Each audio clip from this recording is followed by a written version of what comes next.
there are good arguments for going to November because we have a lot larger turnout. There are good arguments for May because we know that the people who show up in May are people who pay a lot of attention. They hold a lot of forums. They give us questionnaires to answer. They get in our face after we get elected and give us a very hard time about agenda item 41 from 6 months ago. And we got two different kinds of good things, the level of engagement from our May voters and just the sheer numbers of our November voters. And I would like I think all of us on the dais, to have both of those things, a lot of people who are heavily engaged. But I think we have to recognize that politics, with the possible exception of the people on this dais and some of the people in this room, politics is not the most important thing in most citizens' lives.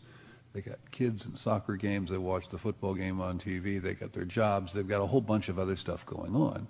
And there's only a certain window available for people to talk about politics. If we have a May ballot largely to ourselves, and they have a certain window to talk about politics, they can talk about local government. They can watch the TV ads, they can get the direct mail, they can talk to people as they go door to door, and they might get a sense for what city issues are. The fact that only about 10% of the people actually turn out in May suggests to me that 50% who could have turned out because they turn out in November but don't turn out in May are doing so for a pretty good reason. They're not as invested in what's happening in the city. They don't have as much information.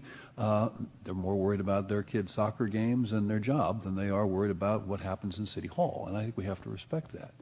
By shoehorning ourselves into their lives in November, what we're actually doing is, I don't think we're doing them any favors.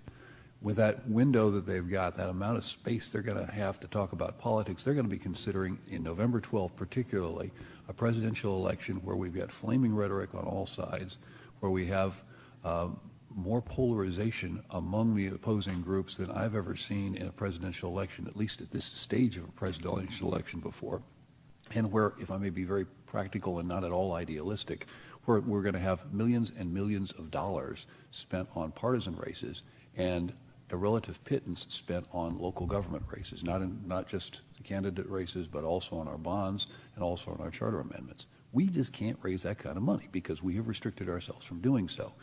But we're all running in an area the size of a state senatorial district, an area bigger than a congressional district.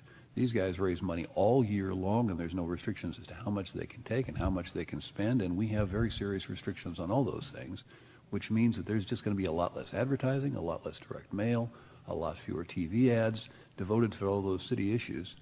And that's all going to be, all the focus on the federal government and the state issues and the partisan issues is all going to be reinforced by what they see in the news media.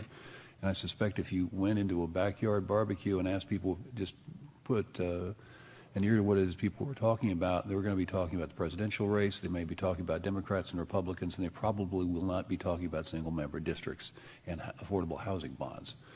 And I don't think we're doing them any favors by making them try and do both of those two things at the same time.